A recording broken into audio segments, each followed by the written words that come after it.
Folks, isn't this exciting to see local candidates standing up?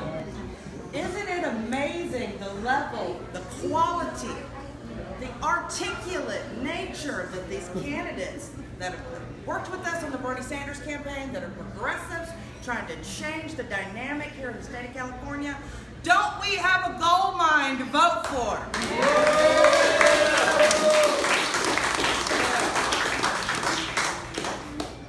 So, everybody that knows me knows mass incarceration is my issue.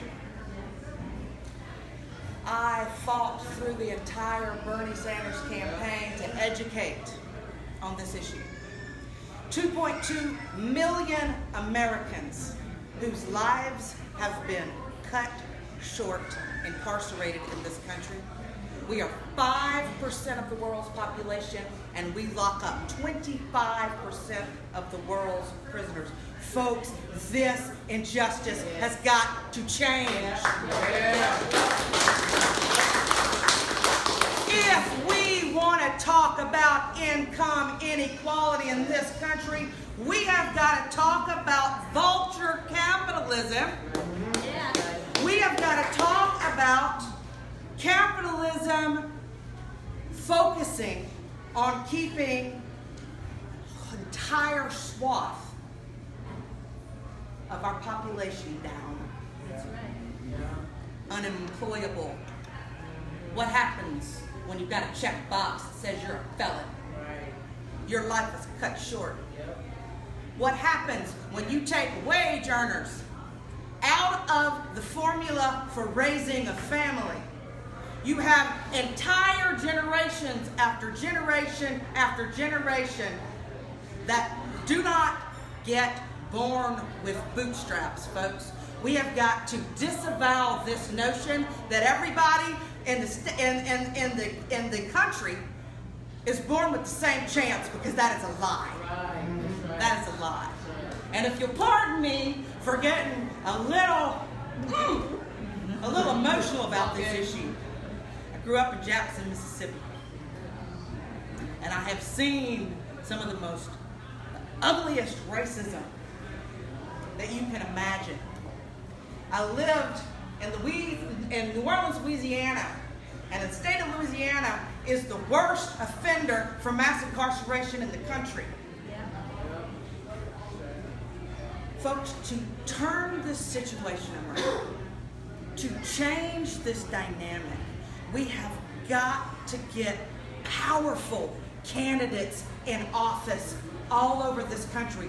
We have got to get district attorneys who are committed to transforming the criminal justice system in this country.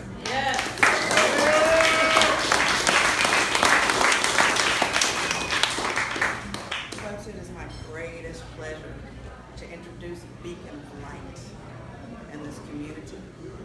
A woman who has dedicated her entire career to transforming the criminal justice system on the ground under her feet. Please join me in welcoming our next district attorney for the county of Alameda, Pamela Price.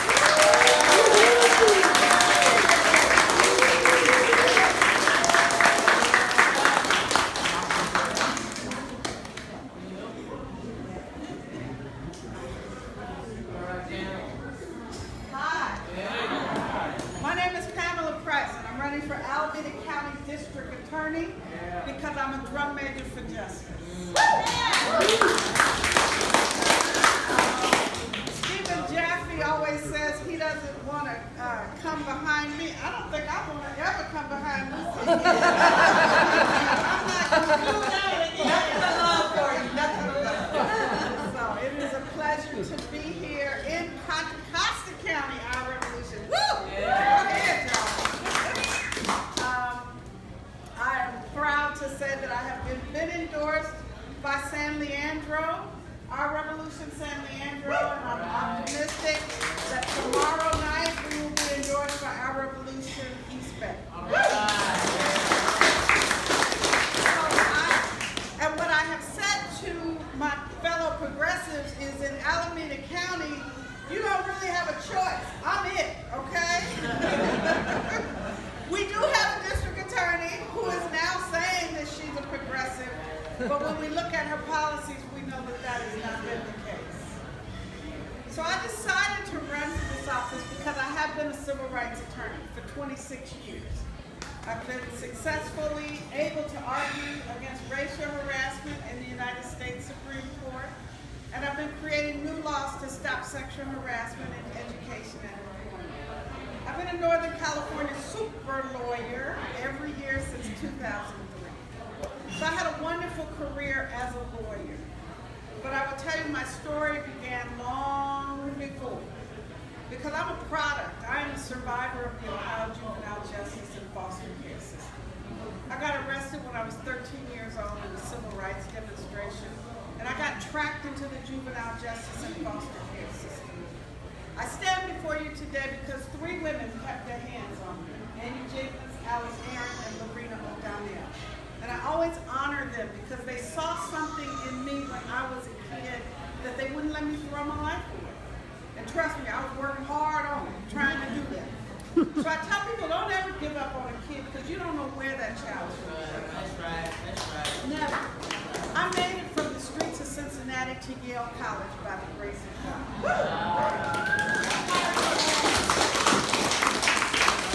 I got a great education at Yale, and then I came to California to go to law school, and I got a great education at UC Berkeley. And so I've lived every lawyer's dream after 30 plus years being a trial lawyer, a civil rights lawyer, going to the United States Supreme Court. I have lived the lawyer's dream.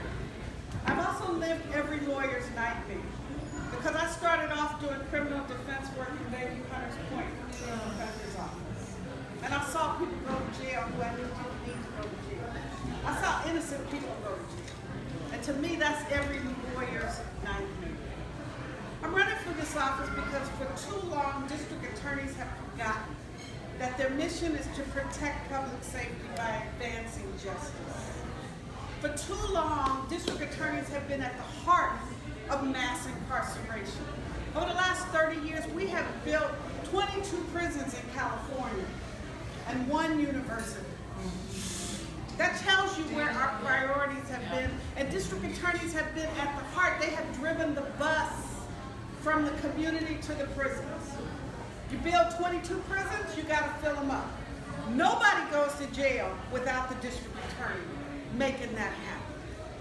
And so our district attorneys have been pushing mass incarceration.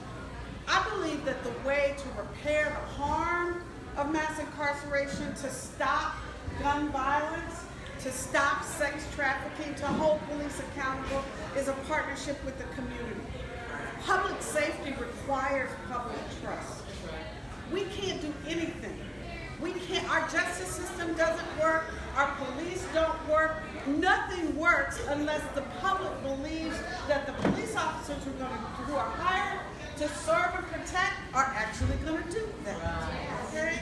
And so as a progressive district attorney, I will protect public safety with respect for all residents.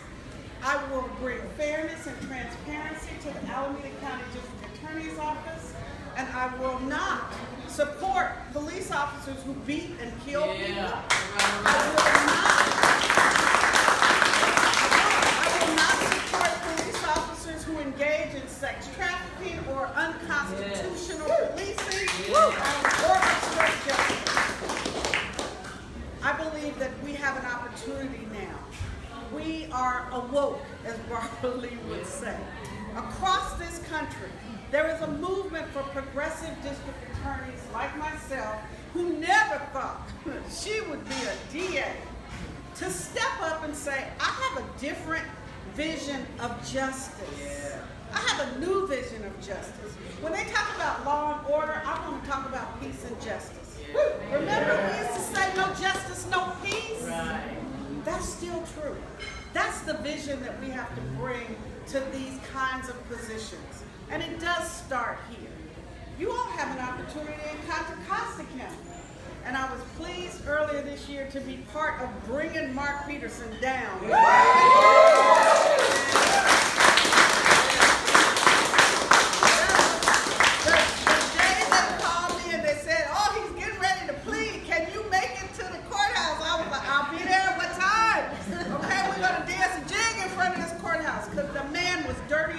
wrong. Right. And you cannot be a public servant and claim to be serving the public and stealing and doing the things that he was doing in this community. And so you have a new district attorney who I am optimistic will be a partner with this community. But it's not something that she can do by herself or that I can do by myself. Everything that the people have said here today is so important, and I agree. For us as progressives, it's not that there are not enough of us, it's that we got to do voter turnout. Okay? That's the key. We can do the signatures, we can raise the money, we can talk to each other, but so many times people do not appreciate that primary is really where it's going to be decided. And so it's absolutely essential that we educate people, that we urge people, that we remind people. You have to vote in the primary in June because that's when the election will actually be decided. And so I want to urge that message. I want to add to what everyone has said and say, let us focus on voter turnout. Let us remind people that we have the power to do this, that we can do it. My opponent had $300,000 at the end of last year. But I'm not intimidated by that because like Stephen's opponent, she's never had to run a race. She has never had to say what she stands for in Alameda County. We have not had a contested district attorney election in Alameda County in 50 years. Wow. In 50 years. So I've got to get people to understand, yes, the district attorney is an elected official, okay? People don't even know that. They're like, what? You run for that? Yes. If you know people in Alameda County, tell them yes. District attorneys have to run and they need to serve this community. They need to have a platform that reflects the interests of the people. And not just being able to go to court and say, I represent the people. You don't represent the people when you engage in racial profiling, when you accommodate, which has been the case in Alameda County, the racial disparities are off the chain. The kind of racial profiling and the gross inequities that Lucy talked about are so embedded in the criminal justice system in Alameda County, people can't even think about it, much less talk about it. And that's what we're going to do. We're going to talk about it, we're going to address it, we're going to root it out. We need prosecutors who want to change lives and not ruin them. And that's my goal when I get there. I can't do it by myself. I need everybody's help, whether you live in Alameda County or not. It is absolutely essential that we make this progressive wave go all across California. Yeah. Thank you.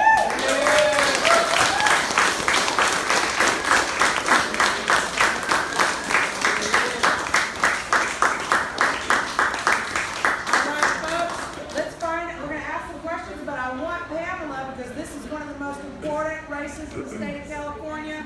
We are looking for this race to be a trendsetter for district attorney races all over the state. I want people to donate your money.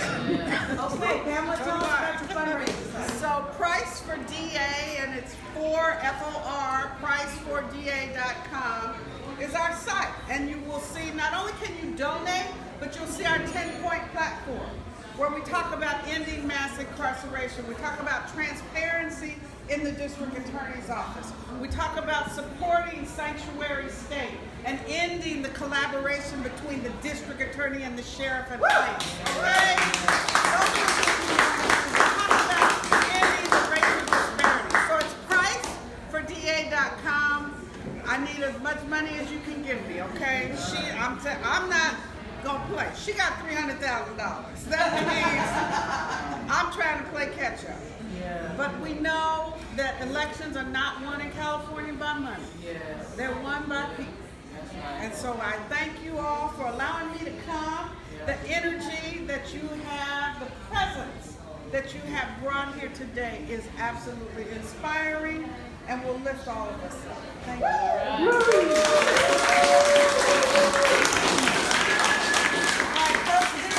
Questions, Pamela?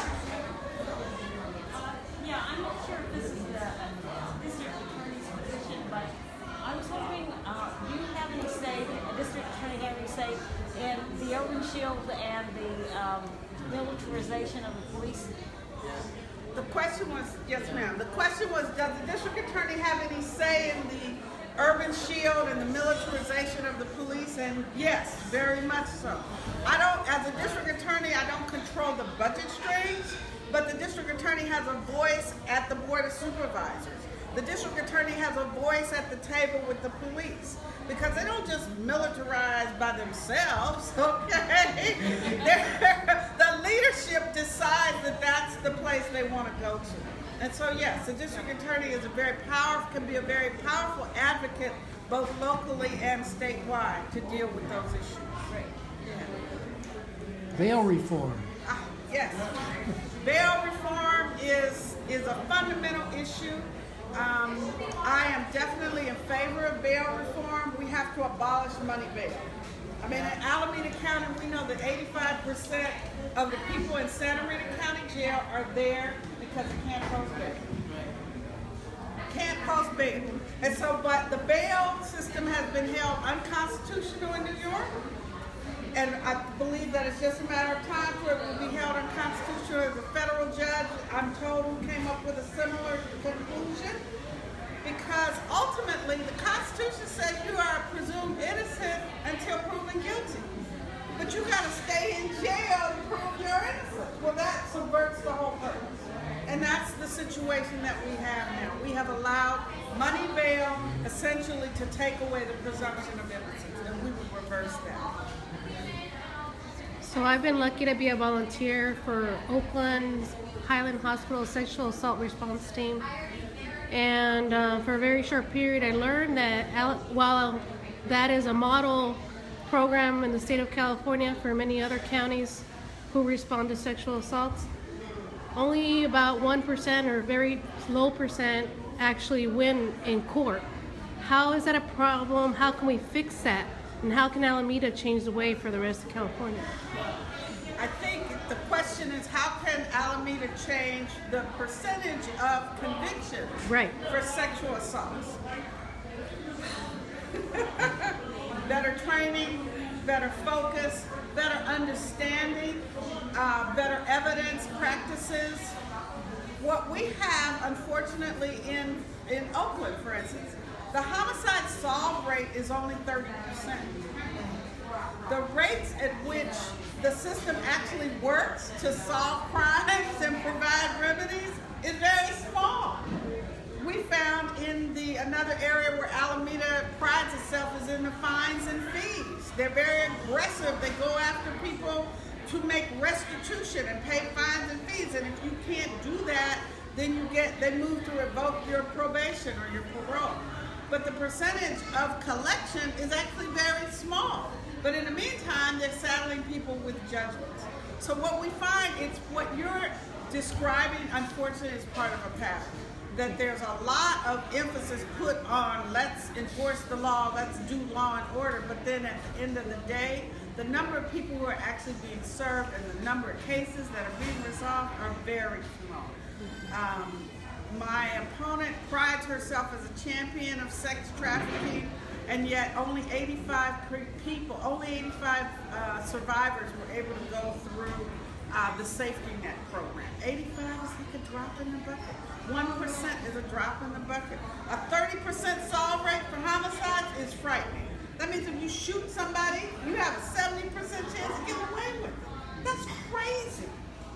So we have to begin we got to turn the whole thing upside down, really. And it starts with making sure that we're focusing on what we need to focus on and training the prosecutors appropriately to do their job. As district attorney, one of your responsibilities will be, and you mentioned it, the vote and how important it is to us. One of your responsibilities will be to investigate, try, and prosecute any voter fraud in Alameda County. Now, starting June 8th last year, there were millions of votes that were uncounted here in California, and yet the race was already, it was already decided prior to that. And we saw some discrepancies here in Alameda County from the registrar in terms of some conflict in regards to carrying out a clean count, for that matter.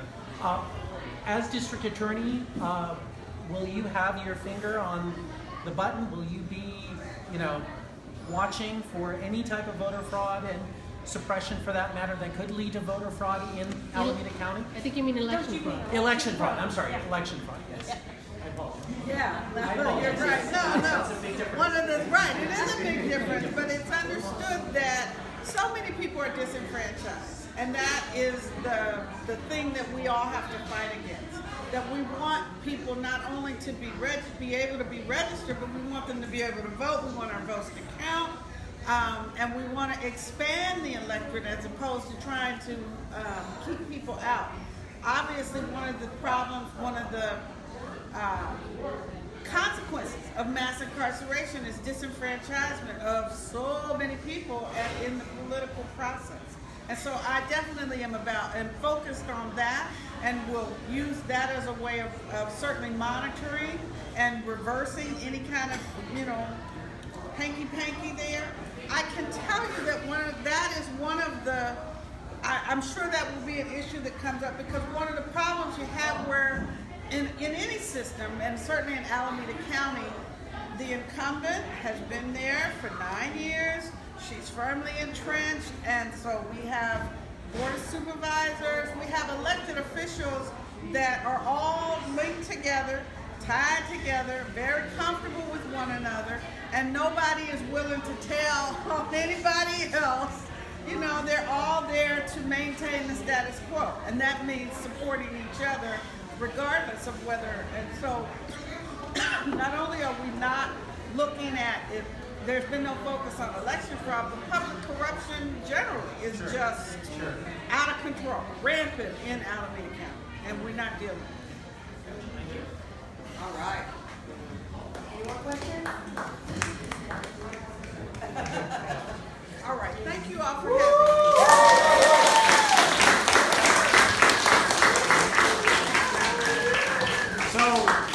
Thank you so much. Thank you. So resistance is good, but progress is better. So I want, please, help thank these agents of progress. Please give them all a hand.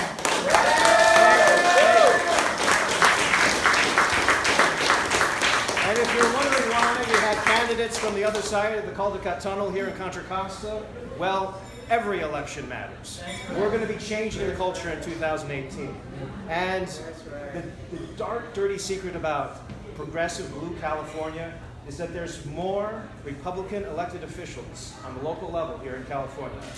We're going to change that. Yes. Richmond Progressive Alliance is a model. So for everybody here, please sign up.